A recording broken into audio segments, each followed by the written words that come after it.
Ma fréquence réussite, donc deuxième partie de l'émission, spécialisée aujourd'hui sur l'alimentation, la restauration collective, vous l'avez entendu pour la première partie. Et là, on a commencé à le dire, donc on a plein d'invités. Hein. Alors il va falloir nous excuser un petit peu parce que à la radio, il y a que 6 micros et ils sont au moins 12 autour des micros. Donc ça veut dire qu'il y a aussi que 6 casques, donc tout le monde n'entend pas forcément ce qu'on dit. Donc il va falloir être indulgent, c'est le début de l'année en plus, faut être sage avec nous.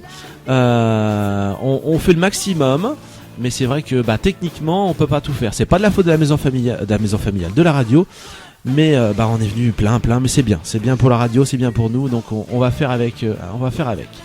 Donc on va commencer tout simplement à écouter par le petit bonjour, par l'introduction, par la présentation, et je crois que c'est Anne qui va lancer les présentations. Oui, bonjour à tous et bonjour à toutes. Bonjour Sébastien. Bonjour à tous ceux qui sont autour de la table aujourd'hui. Donc nous avons le plaisir d'accueillir avec nous des résidents de l'EHPAD Les Myosotis à Saint-Aulay avec leur animatrice Christine Motard et leur stagiaire qui les accompagne. Voilà, et j'ai autour de moi 5 jeunes qui sont complètement tétanisés par la peur parce que c'est leur première émission. Donc le but de l'émission, c'est de poser des questions aux plus anciens sur le thème de la cuisine d'autrefois, en même temps un petit peu la cuisine d'aujourd'hui. Donc j'ai autour de moi 3 garçons et 2 filles qui sont en CAPA service en milieu rural première année. C'est leur première expérience de radio.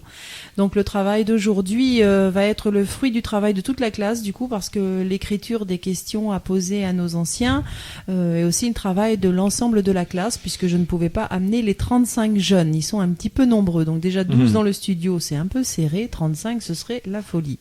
Voilà, et en même temps, j'en profite pour souhaiter une bonne et heureuse année à tous nos auditeurs et à l'ensemble des familles de nos élèves, à nos élèves aussi, à nos anciens et à leurs familles et à tous ceux qui nous écoutent d'une manière générale. Donc le thème de l'émission d'aujourd'hui, c'est la cuisine. Nos jeunes ont préparé des questions à poser aux plus anciens. Je pense que tout le monde est dans les starting blocks, là, je vois en face. Hein. On est très concentrés. Voilà, donc je vais laisser la parole à nos petits jeunes qui vont d'abord se présenter. Ensuite, il y aura un tour de table pour vous aussi, messieurs et dames, pour dire qui vous êtes et voilà ce que vous faites. Et ensuite, on posera des questions. Alors Bastien, je crois que c'est toi qui commences. Alors Bastien, s'approche du micro. Vas-y. Bonjour, je m'appelle Bastien Toffi, j'ai 17 ans, j'habite à Rochefort et je suis à la maison familiale rurale en première année de CAP et je passe la parole à Victoria. Et attends, juste avant de passer la parole, tu fais des stages dans quel domaine toi actuellement ? Dans la petite enfance. Et c'est quoi comme structure ? Dans une petite école et là je vais changer, je vais aller en pédiatrie à l'hôpital de Rochefort. D'accord, très bien. Alors voilà, donc c'est Victoria ensuite. Bonjour, moi je m'appelle Victoria, je suis en CAPA SMR et j'ai 16 ans et je suis en stage chez les petits enfants, enfin en petite enfance. En petite enfance, oui. Faut parler pro, hein. Alors je passe la parole à Clément. Avec Clément, à toi. Bonjour, je m'appelle Clément Renan, je suis un... Alors Clément, je sais que c'est la première fois, mais parle plus fort s'il te plaît. Ah ouais, on l'entend pas du tout. Hein. Ah oui, là je suis d'accord avec vous. Hein. Bonjour, je m'appelle Clément, je suis en CAPA SMR, je suis en stage en vente et je vais faire un stage en maison de retraite. Très bien. Il faudrait que tu parles plus fort. Hein. Je passe la parole à Lucas. Alors Lucas qui prend le mieux casque. Ouais, il faudrait vraiment la vidéo là. Allez. Bonjour, je m'appelle Lucas Guimet, j'ai 15 ans, j'habite à Chevanceau. Parle plus fort aussi Lucas. Tous les auditeurs ne t'entendent pas. Hein. Je recommence. Non, tu recommences pas, mais tu parles plus fort, c'est tout. Je prépare un CAPA SMR à la maison familiale rurale de Chevanceau. Je vais bientôt aller en stage à la Roseraie à Chantillac, en maison de retraite. Oh, d'accord. Et là, t'es en stage où ça ? À l'école maternelle de Chevanceau. D'accord. Oui, il manque encore une personne à se présenter. Oui, je passe la parole à Alison. Non, le micro, c'est pas la peine. Alors, vas-y Alison. Bonjour, je m'appelle Alison, j'ai 16 ans, je viens de Coutras. Je fais un CAPA SMR à Chevanceau, je crois, c'est ça? Oui, à Chevanceau. Voilà, et je veux travailler avec les enfants. Et tu es en stage actuellement où ça? Là, j'étais dans une MAM, une maison d'assistante maternelle. Enfin, ils sont regroupés pour faire comme une crèche, en fait. D'accord, donc si j'ai bien compris, en CAPA, vos stages sont par thème, et là vous avez commencé tous par la petite enfance, et ensuite vous allez du côté des maisons de retraite sûrement, c'est ça? Oui. D'accord. Voilà, Madame Brault reprend le casque. C'est mon chef d'orchestre avec les élèves et les résidents. Et donc maintenant, on laisse la parole aussi aux résidents pour qu'ils se présentent. Donc, écoutez, qui commence? Alors, Madame Grard, vous nous dites? Oui, Madame Grard. Alors, présentez-vous. Alors, je m'appelle Jacqueline Grard, je fais partie de la maison de retraite depuis le 10 Alors, il faut que vous parliez un peu plus près du micro, Madame Grard. 3 ans. J'en suis contente. J'ai votre âge. Alors, vous avez quel âge, si ça n'est pas indiscret, Madame? J'en suis contente parce que les animatrices sont sympas. Eh ben, voilà. D'accord, mais c'est très bien. Bon. Et vous utilisiez beaucoup d'épices pour mettre avec? J'utilisais beaucoup d'épices. D'épices, oui. Ah non, j'ai jamais beaucoup aimé beaucoup épicé. Voilà. Ce que j'adore, là, c'est un petit mot que la dame a dit, Madame Grard, c'est ça? Le mot, je faisais la viande, et ensuite j'ajustais avec certains légumes. J'aime bien ce terme-là. Je l'ai jamais entendu, j'adore ce mot. C'est très très bien. Alors, toujours les personnes autour de la table. Quels aliments, quels ingrédients vous utilisez le plus dans votre cuisine? La graisse, le sel, le poivre, de toute plutôt façon. La graisse que maintenant. Les épices. Les épices, oui, lesquelles? Les épices, les 5 épices. On mettait du persil, on mettait du cerfeuil, on mettait du thym, du laurier dans les sauces. Ça dépendait de ce qu'on faisait à la cuisine. Sinon. Et là aussi, alors tous ces ingrédients, tous ces condiments que vous rajoutiez, ça venait de la ferme. Hein. Voilà, ça venait de chez vous aussi. Tout venait de la ferme, hein, oui, les cochons, les lapins, les poulets, tout. Il y avait même des pigeons. Ouais. Pas facile à attraper. Et tout ce qui pouvait aller à la ferme, quoi. C'était tout venu avec le grain de la ferme. D'accord. C'était bon. C'était meilleur que certaines choses de maintenant. On n'allait pas au supermarché acheter les boîtes. Non, c'est vrai que les boîtes, c'est pas forcément très très bon, vous avez raison. Pas toujours. Bon, faut pas... S'il y a des choses qui sont bonnes quand même. Oui, mais je suis persuadé quand même que les boîtes sont quand même moins bonnes que ce que vous pouviez faire aussi à l'époque. C'est clair et net. Hein. Bien sûr, elle va me faire manger le micro. Alors ensuite, aux messieurs, alors même si ces messieurs ne cuisinaient pas, que c'était leur tante ou leurs parents, peut-être que vous, justement, on entendait avec Madame Grard, par exemple, juste avant que on faisait de l'élevage d'animaux à la maison pour les manger. Est-ce que vous avez élevé, vous, chez vous, des animaux pour les manger? Est-ce que vous éleviez des animaux pour les manger? Bah oui.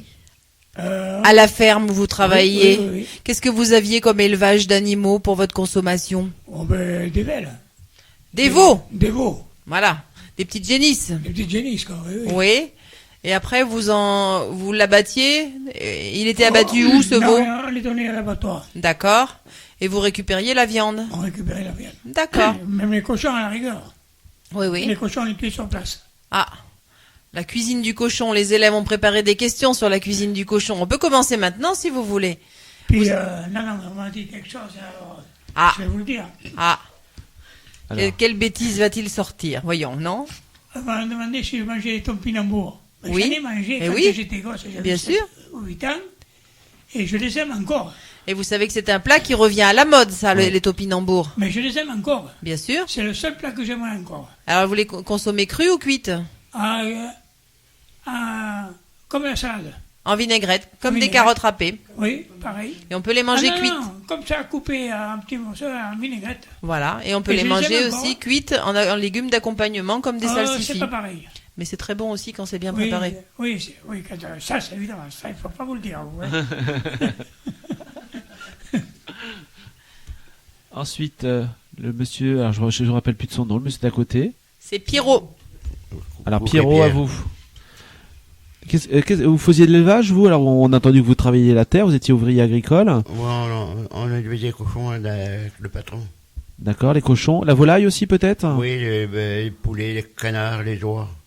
Et parce que là, j'ai pas entendu parler depuis le début, là, aussi de tout ce qui est le bœuf, tout simplement. Parce que c'est le bœuf, nous, c'est une viande qu'on mange beaucoup maintenant à l'heure actuelle. Est-ce qu'on mangeait beaucoup de bœuf? On en élevait beaucoup à votre époque? Oui. Oui. Oui. Mais c'était, vous en mangez aussi, pareil? C'était aussi souvent que du poulet, du cochon? Non, on mangeait beaucoup de cochons. Beaucoup de cochons, d'accord. Donc après, il y a toute la préparation. Mais ça, je vais rien dire parce que les élèves vont sûrement préparer des questions sur la cuisine du cochon. Donc je me tais. On va passer peut-être à la résidente d'à côté, puis après les élèves pourront poser leurs questions. Donc pareil, vous, au niveau de la cuisine, quels étaient les aliments, les ingrédients que vous utilisiez? On mangeait beaucoup de porc parce Ouais. qu'on avait des porcs. Au moins une fois par an, on en parlera tout à l'heure. On cuisinait. Là, c'était la fête pendant plusieurs jours. Sauf la fête du cochon, parce que je sais pas, c'est pas de chance, mais pour vous, c'était la fête, très bien. Une fête familiale. Oui, puis les voisins, des fois, enfin les voisines. D'accord. Oui. Bon, je vais justement laisser poser la question aux élèves parce que je sens que je vais empiéter sur leurs questions. Alors, qu'est-ce qui doit... Alison, je crois, doit vous poser une question. Vas-y, Alison. Avec quel matériel faisiez-vous la cuisine?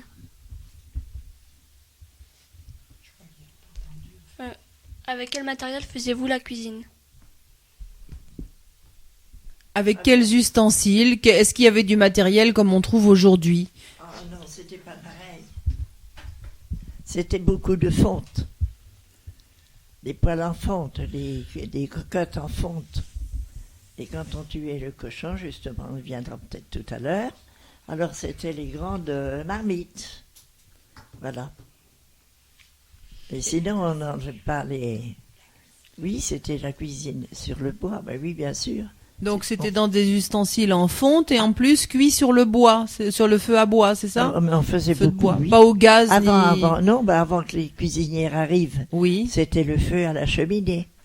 D'accord. Des grandes marmites en fonte où on faisait la cuisine dedans. Et est-ce que c'était bon comme ça, cuit comme ça? Oh ben c'était meilleur. Pourquoi? Parce que ça n'a pas de goût de... Ça laisse un goût, un certain goût. Mais c'est très très bon, très bon. C'était une cuisson longue, prolongée, donc ça faisait mijoter. Oui. C'est ça? Suivait plusieurs heures par jour. Et ça permettait de développer les arômes des aliments. Oui, c'est ça? Plus c'était réchauffé, plus c'était bon. Ah, le civet, oui, c'est comme le bourguignon. Oui. C'est ça. Comme vous disiez, madame, tout à l'heure, quand c'était produit par vous-même, ça n'avait pas le même goût non plus que quand on achète les produits, c'est ça? Non, mais on n'achetait rien. Eh bien voilà. On n'achetait rien. Des haricots verts ou des petits pois frais n'ont pas la même saveur. De tout. Ouais. Que ce soit les fruits ou que ce soit tout. Il n'y avait rien de manqué dans les jardins. Après, Alison voulait dire aussi, par exemple, pour préparer les plats, pour râper les aliments, est-ce que vous aviez un robot ou des choses comme ça? Non, il y avait à l'huile de coude? Voilà, c'est ça. Une petite râpe. A fallu du temps aussi. Oui. C'était beaucoup de temps. Enfin, chez nous, puisque nous étions 9 avec mes parents, c'était une belle tablée. Donc il y avait 7 enfants et 2 parents, donc ça faisait 9 tous les jours à manger, c'est ça? Oui. Effectivement, il fallait pas aller au supermarché tous les jours. On est d'accord? Non, D'abord, il n'y en avait pas. Rien. À part le bœuf, on ne tuait pas de bœuf. Oui. C'est trop gros, ça. On ne peut pas tuer ça. Oui, bien sûr. Et quand vous... C'était bon. Ça vous arrivait des fois d'aller dans les épiceries acheter ce qui vous faire manquait? Est-ce que ça vous arrivait d'aller dans les épiceries acheter ce qui vous manquait chez vous? Acheter à l'épicerie ce qui pouvait vous manquer. Ah ben oui, mais il manquait pas grand-chose. D'accord. Il manquait pas grand-chose. Alors qu'est-ce qu'on allait acheter à l'épicerie? À part la farine, le café, ces trucs-là. Le sucre, peut-être? Comment? Le sucre? Ah oui, bien sûr. Bien sûr, on ne faisait pas le sucre à la ferme. On ne fait pas. Et vous trouvez que c'est dommage que les épiceries disparaissent aujourd'hui? Est-ce que vous trouvez cela dommage que les épiceries disparaissent? Oh, ben oui, bien sûr, il n'y en a plus du tout. Pourquoi vous trouvez cela dommage? À la petite commune où j'habitais, moi, il y avait 3 cafés, il y avait 3 épiceries, il y avait une poste, il y avait un boucher. Maintenant, il n'y a plus rien. Et vous trouvez ça dommage? Oh ben bien Mais sûr que pourquoi? c'est dommage. Pourquoi? Surtout la poste, c'est évident que c'est pas tous les jours qu'on peut aller à Saint-Aulay, par exemple, il n'y a que 5 km, mais c'est quand même pas pratique. D'accord. Et là, vous parliez donc de aller à l'épicerie pour acheter vraiment ce que vous pouvez pas fabriquer, donc produire à la ferme. Mais est-ce que justement, je pense que les fermes étaient mitoyennes les unes des autres.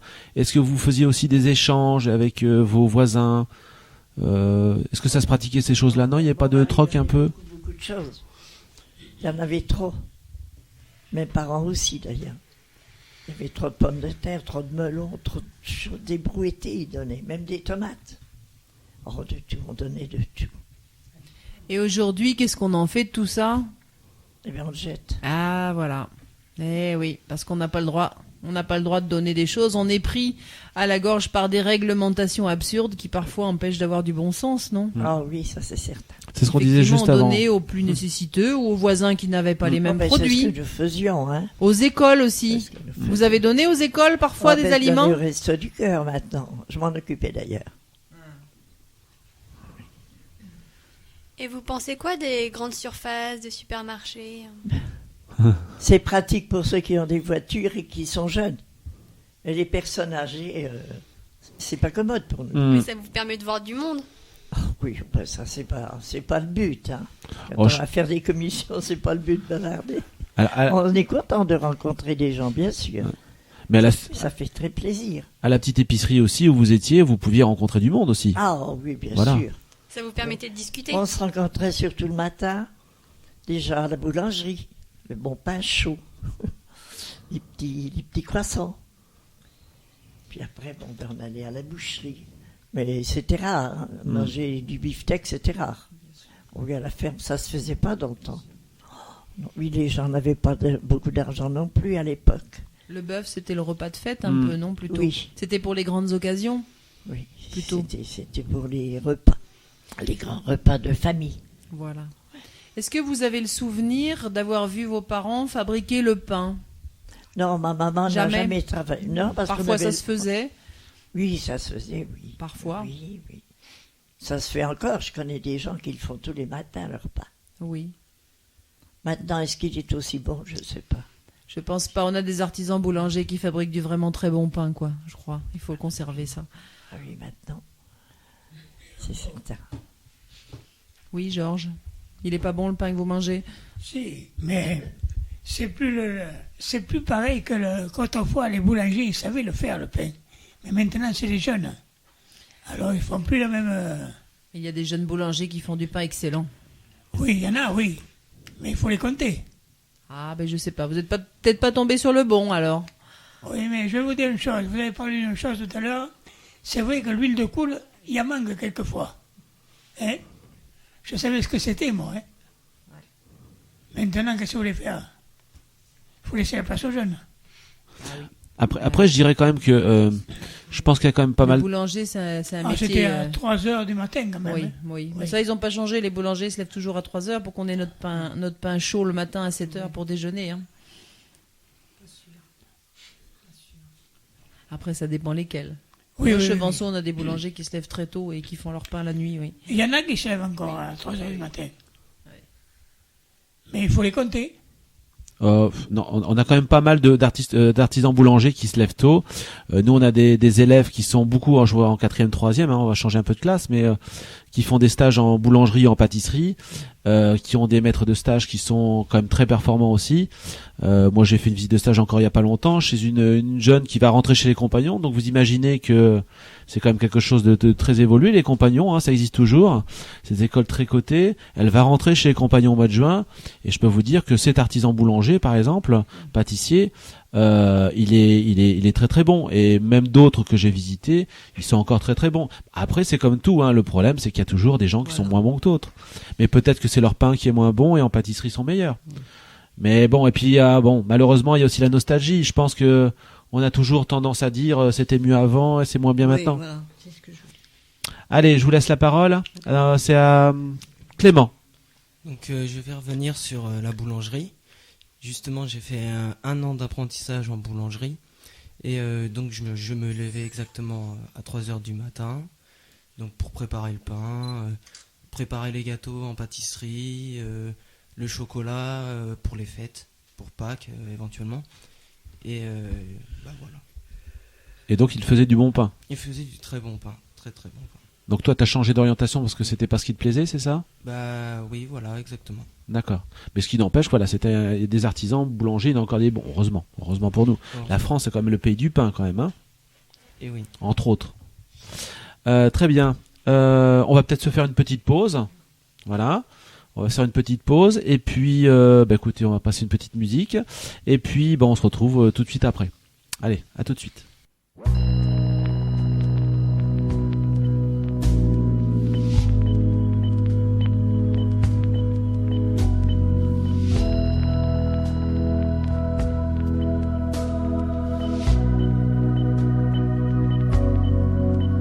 Si tu crois un jour que je te laisserai tomber pour un détail, pour une futilité, n'aie pas peur, je saurai bien faire la différence. Si tu crains un jour que je te laisserai faner, la fin de l'été, un mauvais cap à passer, n'aie pas peur, personne d'autre pourrait si facilement te remplacer. Oh non, pas toi. Vraiment, pas toi. Parce que c'est toi le seul à qui je peux dire qu'avec toi je n'ai plus peur de vieillir. Parce que c'est toi. Rien que pour ça. Parce que j'avoue, je suis pas non plus tentée de rester seule dans un monde insensé. Si tu crois un jour tout est à refaire, il faut changer, on était si bien naguère. N'aie pas peur, je veux pas tout compliquer. Pourquoi se fatiguer? Et commence pas à te cacher pour moi. Oh non, je te connais trop bien pour ça. Je connais par cœur ton visage, tes désirs, ces endroits de ton corps qui me disent encore. Parce que nous, c'est fort. Parce que c'est toi, j'oserais tout affronter. Et c'est toi à qui je pourrais pardonner. Parce que c'est toi. Rien que pour ça. Parce que c'est toi, je voudrais un jour un enfant. Et non pas parce que c'est le moment. Parce que c'est toi. Je veux te voir dedans. Je verrai dans ses yeux tous ces petits défauts. Parce que parfait n'est plus mon créneau. Parce que c'est toi.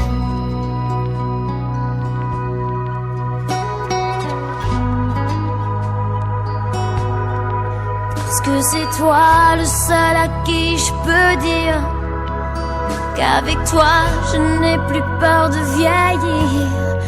Parce que c'est toi. Rien que pour ça.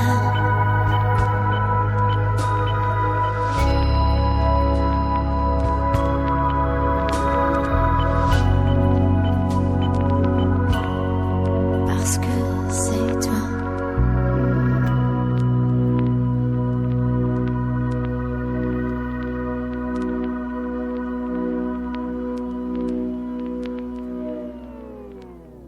Voilà, tout de suite après cette petite musique. Donc on continue avec les résidents de la maison de retraite de Saint-Olé et puis les élèves de CAPA première année, service en milieu rural de la maison familiale de Chevanceau.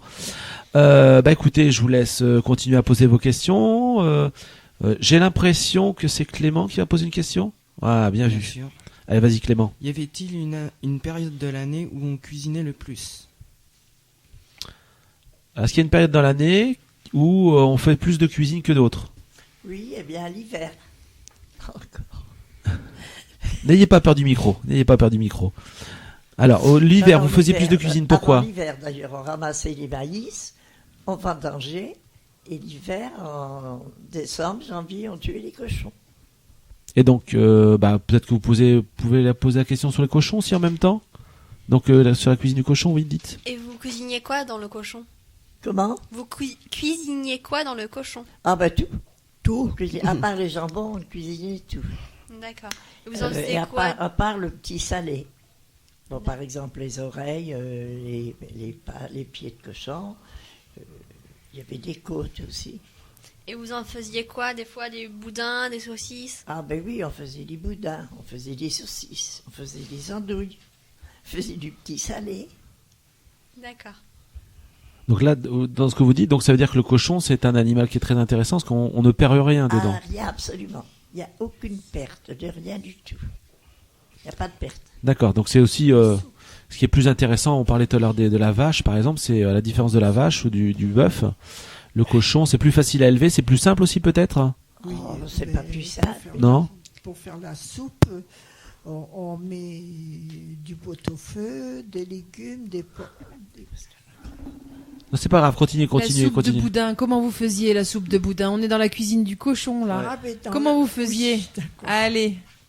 Alors. Oui, pour faire la soupe du boudin, il fallait mettre des pommes de terre, pas beaucoup de pommes de terre, mais des carottes, des navets, du chou, et puis faire cuire tout ça, et le broyer aussi. Alors, le problème, c'est que j'ai pas entendu le boudin là. Oui, moi j'ai pas compris comment on faisait les boudins, tiens. Vous pourriez nous dire comment on faisait les boudins? Avec quoi? Avec quelle partie du porc? Avec la tête du cochon. Oui, et quoi particulièrement? La tête les joues de cochon, les oreilles aussi qu'on mettait dans le boudin. Et l'ingrédient principal? Et aussi, qu'est-ce qui lui donnait cette couleur? Avec le cochon, le boudin, il était noir. Oui, il était fait avec le sang du porc. Ah non, avec le sang du cochon. Oui. Le porc, c'est le cochon. Oui. Et dans le cochon, tout est bon, c'est ça. La queue au menton. Très bien. Vous vous rappelez avoir vu cuisiner le cochon chez vous? Oui. Oui. Qu'est-ce que vous en avez? Qu'est-ce que vous pourriez nous en dire? Est-ce que tout le monde participait à la cuisine du cochon? On a commencé à en parler tout à l'heure. Racontez-nous, parce que nos petits jeunes, là, je suis sûre qu'ils n'ont pas vu beaucoup ça. Est-ce que les enfants participaient aussi? Parce qu'ils étaient déjà 5 ou 6 pour tenir le cochon, pour le tuer bête. et tout. Et alors le soir, on faisait les boudins. Les dames faisaient les boudins, les messieurs jouaient aux cartes. Ça va. Alors il y avait le ça n'a sang. pas trop changé, quoi. Il y avait le sang, il y avait... Ah oui. Oui, ça c'est vrai que les messieurs... Et après, quand les boudins étaient faits, on les laissait un peu refroidir, on les graissait bien dessus avec un morceau de lard pour qu'ils brillent bien. Et on les baptisait au nom de quelqu'un pour qu'ils n'éclatent pas. Parce que ça éclate beaucoup, les boudins, quand on à la les fait cuisson. cuire. Il faut que l'eau frémisse simplement. Ça demande du temps. Alors après, quand c'était fait, les dames faisaient des gâteaux. Et après, à minuit, tout le monde se mettait à table. Pour manger les boudins chauds. Ah oui, si on voulait, ou francs, suivant l'heure qu'on les faisait. Et qu'on les mangeait. Mhm. Et vous vous rappelez encore d'autres parties de la cuisine du cochon? Oh, ben oui, on faisait les andouilles. C'est le ventre du cochon. Alors c'est du travail, il fallait bien les laver, bien les gratter. Et vous, madame, vous préférez les boudins cuits ou crus? Crus. D'accord. Je le préfère cru. Je n'aime pas voir le sang. D'accord. Et toute cette Moi, je préfère cru le boudin hein, que cuit. Parce qu'il est cuit la première fois. Et alors, quand il me parle des andouilles, on me regarde toujours. Alors, je ne comprends pas. D'accord. Alors, les andouilles, j'y n'aime pas tant que ça. Mais le boudin, oui. Cru quand il est froid, j'aime bien. D'accord. Voilà. Merci. Et vous, comment vous l'aimez? Cru. Oui, je crois. Oui. Il y en a beaucoup qui l'aiment cru. Oui. Avec des pommes. Des pommes, oui, mais oui. Une purée de pommes, ouais. Oui, c'est vrai, c'est sucré. Et ça va bien avec le boudin cru, c'est vrai. Alors, Vas-y Lucas. Et mangiez-vous des abats? Comment? Est-ce que vous mangiez des abats? Du foie, de la cervelle, des rognons? Oui, j'aime ça, la cervelle. C'est bon. Les rognons, c'est long à cuire, mais quand c'est bien cuit, c'est bon. et vous vous rappelez comment c'était cuit ça dans le cochon? Comment on faisait cuire les rognons du cochon? À mon premier, j'en sais rien. Ah ben voilà. Eh ben voilà. Et les dames, elles savent Parce comment on que faisait les cuire? dames, elles le savent mieux que moi. parce Ben bien que sûr, parce que c'était les messieurs ils jouent aux le travail cartes. des dames. Comment on faisait cuire les rognons? Il faudrait récupérer le micro. Récupère encore. Eh bien, on les faisait frire et on les arrose de cognac. Ah ouais, donc flambé. Mais flambé. Mais D'accord. ça ne cuit pas longtemps. Hein. Mhm. Pas longtemps du tout. Et sinon, ça peut aussi se faire cuire dans la graisse. Ah oui. Voilà, aussi, Oui, hein. enfin, c'est tellement petit que ça vaut pas le. Oui, mais cuit dans la graisse avec les Ah, ben, les bien grillons. sûr. Mais bien sûr. Qu'est-ce que Avec c'était que tout- les grillons? Vous vous rappelez ce que c'était les grillons Oh, du ben, porc? Bien sûr. Oui. C'est Ben, quoi? on coupait des tranches. Hein. On les coupait à la main à l'époque. Ouais, qu'est-ce que c'est que les grillons? On appelle ça comment aussi? Eh ben, les grillons, là Les aussi, grillons, on appelle ça les grillons. c'est l'équivalent des rillettes un peu, quoi. C'est la Oui, viande mais du les porc. rillettes, c'est déjà beaucoup plus fin. C'est plus fin, voilà. Et alors, le fond de la casserole, c'est tout à fait ce qu'il y a de fin. Oui.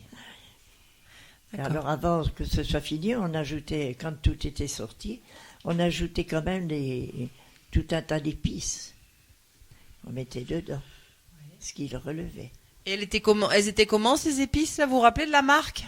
Ah ben, je crois que c'était les 5 épices. On les appelle les 5 épices à l'époque. Ouais. Il y avait de tout. Il y avait même des clous de girofle, on mettait dedans. Du sel, du poivre, bien sûr. Et tout. Et du cognac? Les verdures. Vous mettez pas du cognac? Dans les pâtés, on mettait du cognac aussi. Ah ben, bien sûr. Bien sûr. Ou du vin blanc, ça dépend. Du blanc sec. C'est ça. Blanc sec. Ah, j'entends pas. La sauce de pire, c'est quoi, tiens? Parce que je suis sûre que les élèves là autour de moi, ils savent pas. C'est avec les poumons, ce qu'ils appellent le foie blanc, c'est les poumons. Et on ajoutait aussi du foie noir. Oui. Eh bien oui, il fallait le faire. Mais on le faisait avec du vin rouge. Nous, on ne le faisait pas avec du vin blanc. Ah. On le faisait avec du vin rouge. On le faisait bien frire. Et beaucoup d'épices dedans. Et des oignons, de l'ail, tout ce qui est évident pour aller avec, évidemment. Parmi les jeunes, là, il y en a qui ont déjà vu la cuisine du cochon ou non? Oui. Chez mon arrière-grand-mère, on faisait ça autrefois. Enfin, il n'y a pas très longtemps. Enfin, un petit peu maintenant, mais. Vous l'avez vu tuer? Oui. Ah. Qu'est-ce que ça vous a fait? C'est pas joli à voir. Maintenant, on les tue avec une batte dans la tête, elle ne souffre pas. Moi, j'aime pas quand on tue un cochon. Quand je vois un cochon crier, moi, je me fous le camp. Je n'aime pas entendre ça, moi. Maintenant, parce que c'était un crochet ici à la mâchoire, et il est tiré, puis on est poussé. Non. Alors moi, j'aimais pas ça. Maintenant, ça se fait plus, ça. C'est ici à direct, oui. Écoutez, je vous passe la parole, monsieur. On l'électrocute à cette heure. On l'électrocute, oui, c'est ça. On lui envoie une décharge électrique pour l'anesthésier avant de le saigner. Non. Si. Parce que je l'ai vu faire, moi. Alors allez-y, expliquez-nous. C'est à l'abattoir que j'ai vu faire ça. Et le cochon arrive sur une plaque. Le boucher arrive avec une pince. Sur le coup, là, tac, c'est une nette. Puis il saigne après. Voilà, oui, c'est ça. Est-ce que moi, on le couchait dans un pétrin, sur le pétrin. C'était un peu comme ça haut, là, vous voyez. Et la tête en bas, et on lui foutait un coup de couteau, là. Oui. Et puis le sang, il fallait le remuer au fur et à mesure. Joli à faire. Sinon, qu'est-ce qui se passait s'il n'était pas remué? Mais le sang caillait. Voilà, c'était les protéines qui coagulaient, effectivement. Exactement. On n'a pas de pétrole, mais on a de l'idée quand même. Hein. On n'a pas de pétrole, c'est du sang. Mais on n'a pas de pétrole, mais on a des idées, oui, surtout pour manger. Et par rapport justement à toute cette cuisine de cochon là, ça se conserve bien ou il fallait les entreposer dans un endroit particulier? Ah ben d'abord il faut les saler. Il faut les jambons. évader. Et on les mettait dans la moitié d'un tonneau. On mettait beaucoup de sel et on mettait du sel par couche. Et alors après on les salait autant de livres que de jours. Et alors après on les sortait, on les passait au sel, on les passait au vinaigre. Et moi, chez moi, il est passé à l'eau de vie. Et alors après, on les laissait égoutter et ça séchait longtemps. Donc ça, c'était pour les jambons. Ça se garde d'une année à l'autre, hein, les jambons. Mais quand c'est trop sec, c'est pas bon. Et après, pour le reste, tout ce qui était, on parlait de rillettes, de choses comme ça, de saucisses, Mais ça, on les fait stériliser. Mais avant, on les mettait sous graisse. Ça se conservait bien. Maintenant, ça se conserve plus du tout. Il faut que ce soit stérilisé. D'accord. Oui. Ah oui. Donc une technique un peu plus industrielle, quoi. Stérilisation. Oui, bien sûr, pour les garder. Très bien, merci. Vous avez peut-être d'autres questions, je pense, quand même. Et alors la cuisine du cochon, tout le monde s'y mettait, toute la famille s'y mettait, et je crois aussi les voisins, non? Ah, ben bien sûr. Bien sûr. Il fallait des hommes pour tenir des cochons. Voilà. À l'époque, les cochons faisaient 200 kilos. Oui. Maintenant, c'est des petits cochons. Ça n'a même pas de goût. Parce que c'est pas élevé. C'est ça. Et le cochon, il était élevé pendant combien de temps dans la ferme, vous vous rappelez? Oh, d'une année à l'autre. Oui. C'est pour ça qu'ils étaient gros. D'accord, ouais. Elle va me faire manger le micro. Oui, c'est pas du jambon, je suis désolé, mais c'est assez micro. Mais non, on vous a raconté plein de choses intéressantes, donc ce serait dommage d'en perdre une miette. Donc c'est pour ça on vous dit de vous approcher du micro, vous inquiétez pas. Ensuite, Clément, tu as peut-être une question à poser? Vas-y, dis-moi. Enfin, dis-nous plutôt. Aviez-vous des exemples de menus? De menus de quoi? Des exemples de menus où on mangeait plus que à certains moments de l'année, par exemple, où on faisait des repas un peu extraordinaires. Est-ce qu'il y a des moments dont vous aimeriez parler où c'était l'occasion de faire un repas un peu plus élaboré? Sur Noël, sur le premier de l'an. Je dis que à la campagne, à l'époque, les principaux les choses les choses qu'on mangeait, c'était soit le porc ou alors le jardin. Énormément, on puisait au jardin. Voilà. Alors après, dans les champs, on avait la vigne, on avait le vin, on vivait un peu en autarcie, quoi, un peu. Oui, je cherchais le mot. Voilà. C'était comme ça dans les campagnes. Et maintenant, on a l'impression que, étant donné toute la vie moderne, on y revient parce qu'il y a quand même des choses qui étaient bien bonnes. Vous avez dit là tout à l'heure. Oui. Voilà. On y revient. Qu'est-ce que vous en pensez, vous les jeunes, de tout ça? Est-ce qu'effectivement, c'est revenir à des plats plus traditionnels, à aussi une cuisine avec des produits que l'on prépare soi-même, éventuellement que l'on produit soi-même? Qu'est-ce que vous en pensez de ça? Ça permet de nous garder de la culture qu'on avait, que nous a transmis nos grands-parents. Oui, mais la vie est là. Et les progrès font que les femmes vont travailler au dehors et n'ont plus le temps de faire des cuisines comme des journées entières, laisser mijoter sur le feu. C'est pour ça que nos grands-parents nous transmettent les recettes. Oui, mais les recettes, ça suffit pas. Il y a le travail. Mais c'est pour ça qu'ils nous expliquent au fur et à mesure comment il faut faire. Bien sûr, mais faire et pouvoir faire à l'époque où nous sommes, c'est tout à fait différent. C'est vrai qu'on n'accorde pas beaucoup de temps le week-end. Les femmes, elles doivent faire pas mal de tâches à la maison et du coup, elles prennent peut-être pas le temps de faire beaucoup de cuisine. Je sais pas si vos mamans font beaucoup de cuisine le week-end. Oui, hein, parce que c'est le moment de se retrouver.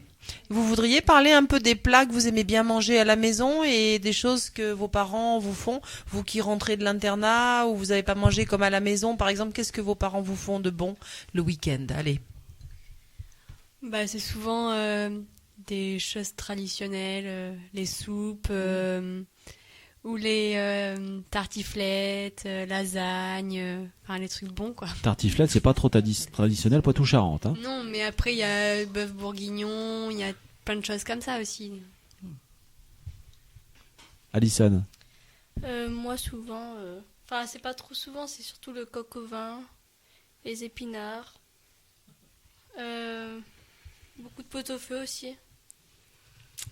Voilà. À la saison où on est, la soupe de pot-au-feu est très très bonne, oui, Ouais. ça c'est clair. Mm. D'accord, les garçons, Bastien peut-être Ben moi, le week-end, ce qui revient souvent, c'est les moules frites, des plats de ce genre. Donc ça veut dire que tu es originaire du Nord? Non. Non Du tout. Parce que, Mais ouais, c'est vrai. on apprécie ce genre de plat. D'accord. Bastien? Alors moi, c'est mon père qui fait la cuisine chez moi et il nous fait plein de sortes de plats. Alors moi, ce que je préfère, c'est les blettes avec le gigot d'agneau.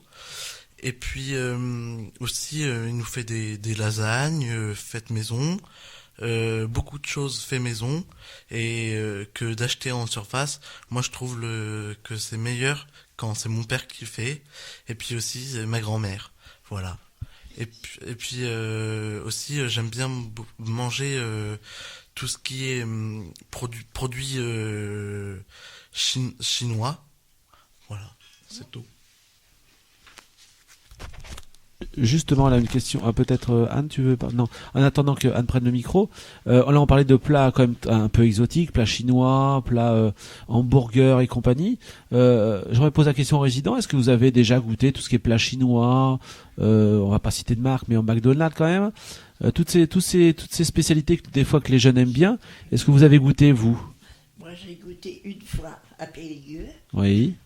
Et on m'a apporté des baguettes pour manger. Des Chinois, oui. Et alors, avec les baguettes, ça se passe bien ou pas? Oh, mais pas du tout. Il y avait un monsieur en face de moi qui avait une très jolie chemise blanche. Il était avec nous d'ailleurs. La première fourchette était pour lui. On avait plein sa cravate, plein sa chemise blanche. Donc vous vous êtes fait mal remarquer finalement alors. Mais on a bien ri. Oui. Et on m'a apporté une fourchette. Oui, c'est mieux. Ouais. Est-ce que vous avez bien aimé quand même la cuisine exotique? Non. Non, pas du tout. Pas du tout. Bon, vous êtes plus traditionnel. Ouais, j'aime pas tous ces bases. Ouais. Non, j'aime pas la cuisine.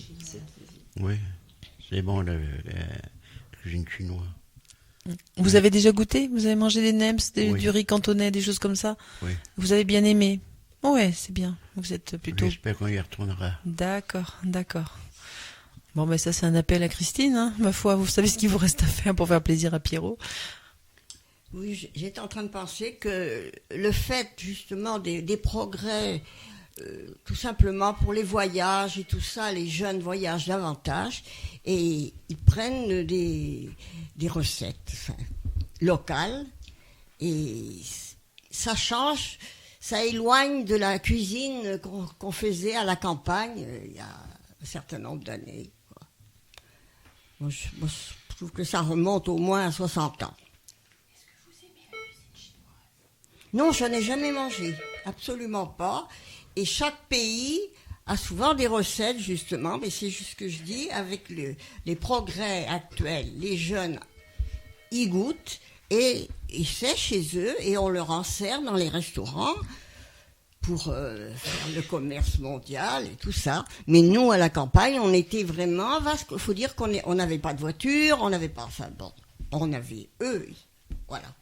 Oui, mais c'est ça, vous relatez Alors une époque de l'histoire ça qui... modifie tout. Voilà, c'est ça, avec les échanges internationaux, c'est sûr Tout que à du fait. coup, les habitudes alimentaires Et évoluent, puis les avec habitudes culturelles avec aussi. la radio, avec la télé, avec... alors les gens, par curiosité... C'est vrai que vous avez raison, qu'avec le commerce... Recettes. Par contre, il y en a d'autres qui cherchent...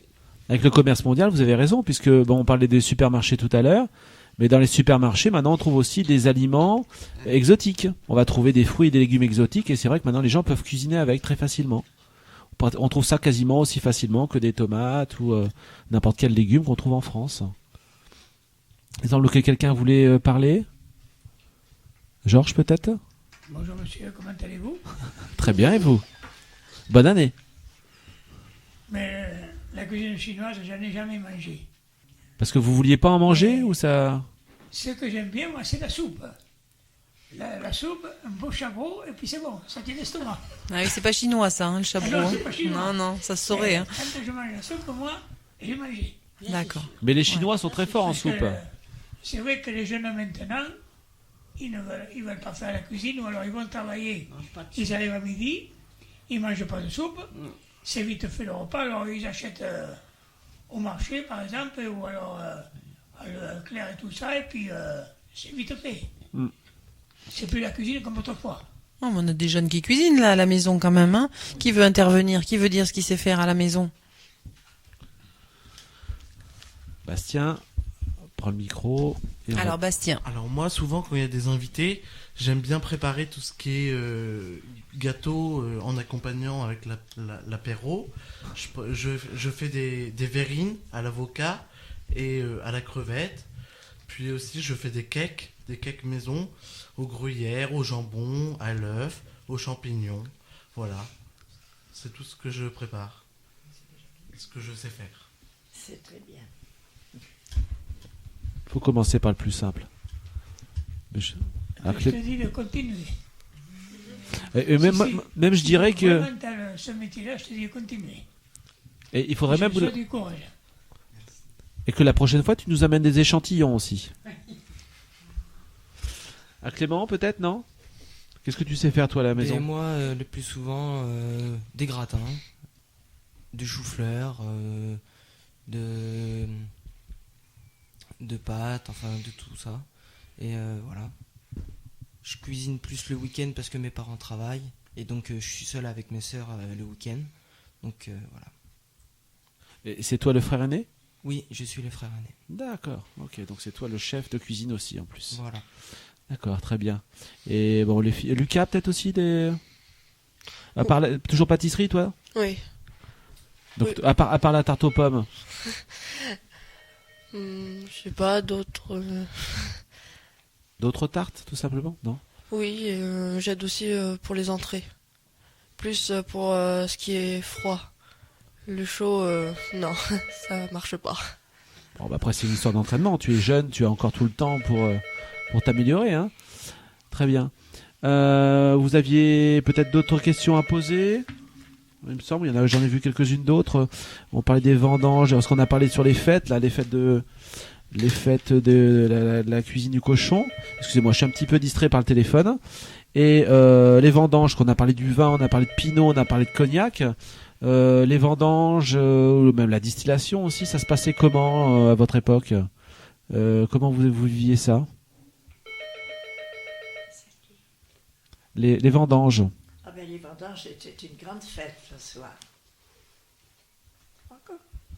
C'était une grande fête le soir. Et on faisait un bon repas justement.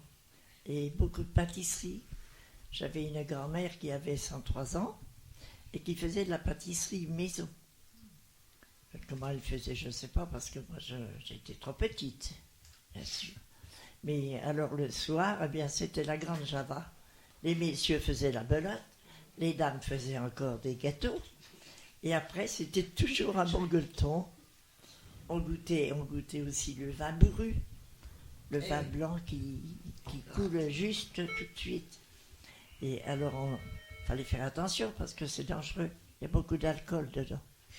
Alors le soir, il y en a qui partaient pas mal gays, disons qu'ils étaient gays, oui. Mais c'était vraiment des belles fêtes. Le cochon, les maïs, les vendanges, les battages, c'était quelque chose de très très bien à l'époque. C'était beaucoup pénible, mais c'était bien. On s'amusait beaucoup. Donc moi, l'année dernière, justement, j'ai assisté à des vendanges. Et j'ai trouvé ça super sympa, le repas à la fin, le taillage, les tirages, tout cela, ça m'a super plu. Ça m'a intéressé. Et c'était à quelle occasion que tu as vécu ça? C'est familial ou c'est des... Oui, des amis. Des amis, d'accord, ok. Les vendanges, donc quelqu'un d'autre va en parler, peut-être? Parce qu'on a des ouvriers, anciens ouvriers agricoles, on va dire. Oui. Comment vous viviez ça, vous, les vendanges? C'était une fête aussi? C'était Oui, c'est ça, le plus pénible, c'était la haute. Qu'on portait sur le dos. D'accord. Tout le monde portait la haute ou c'était les plus costauds? Il y a un jeune que j'ai fait 15 jours en Gironde, un mois en Charente. Je faisais rien que porter la haute. D'accord. Le premier jour, il y a un jeune qui dit, moi je porte la haute, mais il ne l'a pas porté 2 jours. Il dit, alors il la haute, il dit, toi qu'elle a porté, il la porterait. J'ai tout emporté la haute. D'accord, donc c'était vraiment un travail très très pénible. Oui. D'accord. C'est surtout les épaules. Hein. Et là, vous disiez, vous le faisiez dans le vin de Bordeaux, en Charente, c'est-à-dire que... La Gironde, 15 jours en Gironde et un mois en Charente. C'est parce que les vendanges commençaient d'abord dans une région et continuaient après ensuite dans une autre? Vous suiviez comment dire, la maturité des raisins, un peu, c'est ça? Non. Ils portaient ça dans une coopérative. D'accord, donc vous suiviez la coopérative, les gens de la coopérative et vous alliez dans les différents endroits. Ouais. D'accord. Dans 2 endroits. Et donc là, après, c'était pareil, comme on a pu entendre, il y avait toujours une grande fête à la fin des vendanges? Ah ouais, à la Gerbaude, hein, il n'y avait plus personne. Hein. Et on était tous morts. Bon, attention, hein, consommer avec modération, comme on dit, hein, toujours à l'alcool. Hein. Très bien, très bien. Bon bah mais j'ai l'impression que c'est quand même quelque chose qui continue, puisque Clément nous en a parlé. Il a dit que c'était quelque chose de toujours agréable à faire. Georges, faut pas oublier Georges. Mais Georges, il a pas de casque, donc je l'entends pas. Vas-y, allez-y, Georges. Moi, j'avais fait les vendanges du côté de Bouteville. C'est à 7 km après Châteauneuf, c'est-à-dire à 30 km d'Angoulême. Ça s'appelait Bouteville. Et donc là, c'était vendange pour le vin, le cognac, le pinot, le... Comment? Vous faisiez les vendanges pour faire quoi après? Comme du vin? Vous faisiez les vendanges pour quoi? Pour le vin, le cognac, le pinot? Non, c'était plutôt le cognac et le pinot. Parce qu'on ne faisait pas beaucoup de vin. Hein. Et le cognac, il était bon. Même le pinot. Le pinot aussi. Et le bourru. Le bourru. Il était bon aussi. Ça se passait comment les vendanges? Ça se passait très bien. Oui, mais j'ai eu porté la haute. Ça se passait très bien, puis c'était des grandes vignes. On embauchait le matin à 8h. Midi, on allait manger. On remettait ça à 14h jusqu'à 18h. Et le dimanche matin, midi, 8h midi. On avait le dimanche après-midi.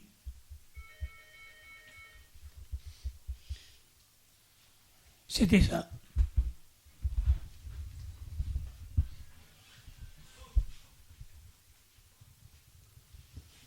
Bon, excusez-moi, c'est que je jongle avec les téléphones. Et il m'agace un petit peu les téléphones. Je suis désolé pour les auditeurs qui téléphonent, mais comme généralement c'est pas pour nous, ça nous gêne un petit peu. Donc les vendanges, ouais, voilà. Aidez-moi s'il vous plaît, je suis un peu perdu. Les vendanges. On parlait on a passé la saison de Noël. Noël aussi, c'est pareil. Il y avait des fêtes particulières pour Noël ou pas? Vous faisiez un repas particulier pour Noël? Avec certaines volailles peut-être, le chapon? C'était une grande fête, ouais. Une grande fête de famille. Et c'est pareil, est-ce que on parle toujours, maintenant actuellement on parle du chapon, des choses comme ça. Est-ce que vous disiez au départ que vous travailliez la volaille chez vous la produisiez? Est-ce que vous travaillez le chapon aussi par exemple? Non, on ne travaillait pas, mais on travaillait, c'était des oies. Des oies, d'accord. Oui, c'était une oie qu'on faisait. Enfin, dans mon pays, hein. Dans les Ardennes, ce n'est pas le chapon. D'accord. C'est les oies que l'on garde 8 ou 10 jours. Alors, on les bourre bien de gras. Elles sont bien bonnes, bien grasses. On la fait au four et on la bourre de marron. C'est pas mauvais.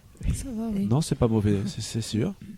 C'est sûr et sûr. Donc là, c'est vous dans les Ardennes, peut-être dans ceux qui étaient plus on va dire en Poitou-Charentes, les Landes. Pour Noël, c'était quel plat, quel mets? Chez moi? Ah oui, chez madame. C'est en Charente. En Charente, oui. Vous, en Charente, c'était quoi pour Noël? C'était en Charente, madame. Oui, et alors qu'est-ce que vous mangiez de spécial pour Noël?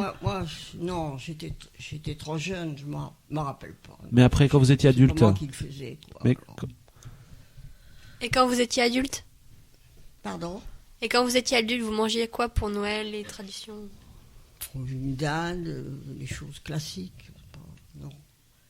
Rien de très particulier? Non, j'ai 82 ans. 18. Ah oui, sans manger 18. Ça, mon père adorait ça. Et... les fruits de mer, oui, les huîtres. On était en Charente. On n'était pas loin de la Charente-Maritime. Moi, j'y suis née d'ailleurs, Charente-Maritime. Est-ce que vous faisiez une bûche maison, une bûche pâtissière pour le dessert? Elle était faite à la maison? Oui. Oui. Moi, je le faisais pas. C'était maman. Elle faisait la bûche, la vraie bûche. Oui. Ah, très bien. Et vous, qui sait faire la bûche là? La vraie bûche? C'est maman. Ouais. Elle en faisait plusieurs. Oui. C'était Donc, bon, ça. Elle faisait le biscuit roulé et après elle mettait une crème à l'intérieur, c'est ça? Oui. Et c'était vraiment très bon. Oui. Donc là, c'était quoi? On finissait comme tout le monde par le champagne. D'accord. Ardennes, ça, c'est pas très charentais ni très ardennais. Ah, quoi que si, c'est plus près des Ardennes. Plus près, oui. Ouais. Et là, la bûche, donc c'était bûche, on parlait des marrons pour le Loir, donc sûrement, je pense qu'il y avait des bûches au marron, toujours des... Ah ben oui, il y en a qui faisaient des bûches au marron. Marron, chocolat... Mais les marrons dans les Ardennes, il n'y en a pas tellement. Mais vous en trouviez pour les oies quand même? Ah ben oui, il fallait aller les acheter. Ah, ceux-là, il fallait les acheter. Très bien. Bastien, je crois que tu veux dire quelque chose. Vas-y, à toi, Bastien. Oui, l'an dernier, pour Noël, ma grand-mère nous a fait, pour toute la famille, un bar en croûte de sel que mon grand-père a pêché dans son filet. Ah, il est pêcheur? Oui. D'accord. Oui, il est pêcheur. Voilà. Et alors, comment ça se fait un bar en croûte de sel? Parce que là, moi, je vois pas trop. Alors, en fait, c'est... Parle plus près du micro, s'il te plaît. En fait, il faut le mettre dans un plat. Faut le mettre... Oui, il faut mettre beaucoup de sel, en fait, et il faut faire cuire le bar avec du sel. Et puis après, ça fait une croûte. Et puis après, il faut prendre un marteau et casser la croûte. Ah, donc c'est-à-dire que tu recouvres complètement le bar de sel? Oui. D'accord. Et puis le bar n'est pas trop salé. Et puis ça se mange très bon. C'est très... Et tu mets rien d'autre, que du sel? Oui, que du sel. D'accord. Voilà. Ah, c'est très simple, oui, en effet. Voilà. Et c'est excellent. Oui, à goûter, tout à fait. Très bien, très très bien. Bah, écoutez, on arrive vers la fin de l'émission. Est-ce que quelqu'un a quelque chose encore à dire? Bon, je sais qu'il y a beaucoup de bavards autour de la table, donc il y aura forcément des choses à dire, mais... Georges, une chanson? Est-ce que Georges peut chanter une chanson? Non. Apparemment, non. Bon, on regardera ça pour la prochaine fois, on fera une émission spéciale chanson. Bon, bah écoutez, peut-être laisser la parole à un petit peu tout le monde. On fait un tour de table pour faire un petit coucou, un petit merci, ce que vous voulez. Je vous laisse la parole. Et puis on finira l'émission là-dessus. Alors qui est-ce qui commence? Anne? On va laisser la parole à Christine, qui n'a pas pu donc prendre la parole du tout de l'émission. Christine Motard, l'animatrice de l'EHPAD. Mais qui n'est pas restée sans rien faire. Non, qui a véhiculé entre les micros, les casques, voilà. Allez, à toi Christine. Bonjour à tous, bonne année. Je voulais juste remercier les résidents, les élèves de Chevanceau. On a essayé de travailler un petit peu avant l'émission, les questions, les réponses, mais on a un petit peu de mal quelquefois à avoir les idées nettes. Bon, j'espère que tout ira bien et que tout ça satisfera les auditeurs. Voilà, on est toujours ravis de venir vous voir, donc on reste à votre disposition pour toute autre émission. Voilà, on vous embrasse, au revoir. Merci, on le note précieusement, oui.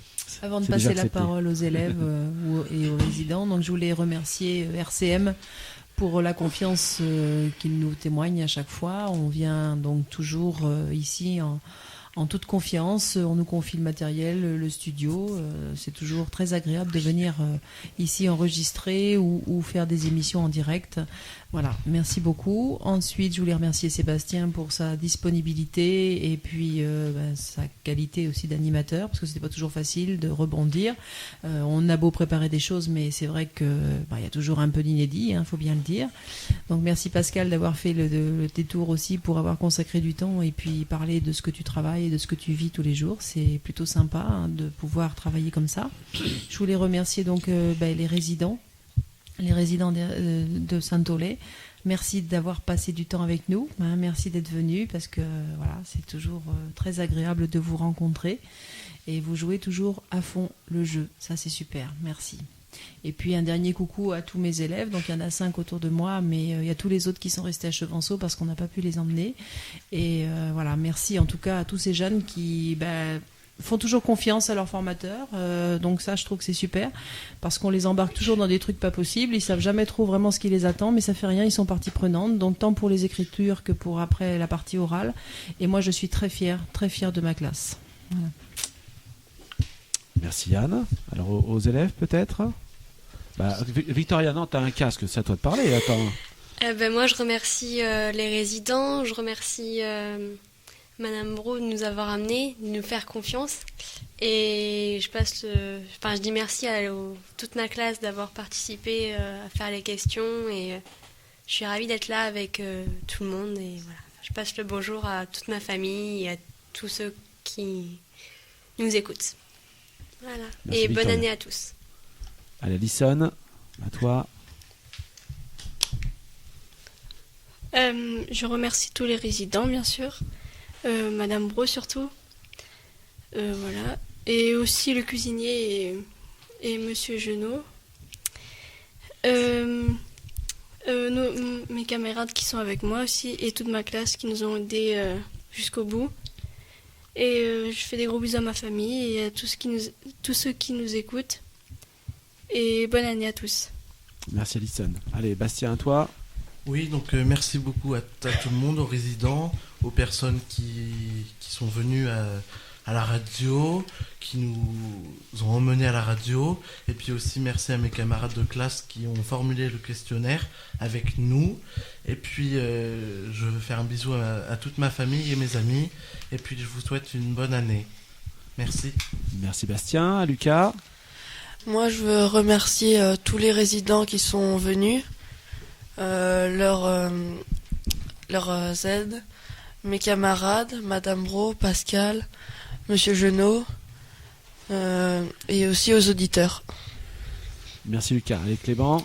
Moi je remercie les résidents, Madame Brault, mes camarades qui sont avec moi ici présents, Pascal, Monsieur Genot, la classe qui ont formulé le questionnaire, et je fais un bisou à toute ma famille. Voilà, et bonne année. Merci Clément. Allez, on va finir, je veux pas vexer tout le monde, mais on va finir par les meilleurs. Allez, les résidents, un petit coucou. Georges, Georges m'entend pas. Il veut toujours faire des dédications. Coucou. Ah, Coucou. Voilà. Donc ce sera un coucou de Georges qui fait rire tout le monde. Toute l'assemblée de nous avoir bien écoutés. J'ai bien ri, c'est bien la première fois que je me trouve en face d'un appareil comme ça. Je vous souhaite une bonne année à tout le monde. Merci. Je vous remercie Merci. de votre émission. Allez, on n'a pas fini, Madame. Bon, alors, nous... Georges, oui. Bon, alors, je remercie la Radio Cadence Musique qui nous a bien reçus. J'espère qu'on reviendra l'année prochaine, si Dieu le veut. J'envoie un petit coucou aux jeunes filles de Chevanceau, là-haut, ainsi que l'animatrice, ainsi que tous les résidents de Chevanceau, l'animatrice qui nous a bien reçus. Je le remercie. J'espère qu'elle reviendra un jour faire un tour à Saint-Aulay. Et bonne année et une bonne santé. Merci Georges. Alors. Je remercie Madame Christine qui nous a amenés là. Et parce que ça nous rajeunit, moi ça m'a rajeuni de revivre toutes ces années, il y a plus de 60 ans, quoi. Voilà. Je remercie aussi les jeunes qui sont là parce que c'est l'avenir. Alors, il faut qu'ils voient un peu toutes les façons de vivre, et c'est ça la vie. Et puis tous les copains et copines qui m'ont accompagné. Et j'espère que ça se reproduira. Bonne année à tout le monde, surtout bonne santé. Merci. Bonne santé à tous. Christine Motard nous a accompagnés. Bonne année à tous et merci aux animatrices qui sont là avec nous, avec leurs élèves. Voilà, on a passé un bon moment et puis c'est agréable.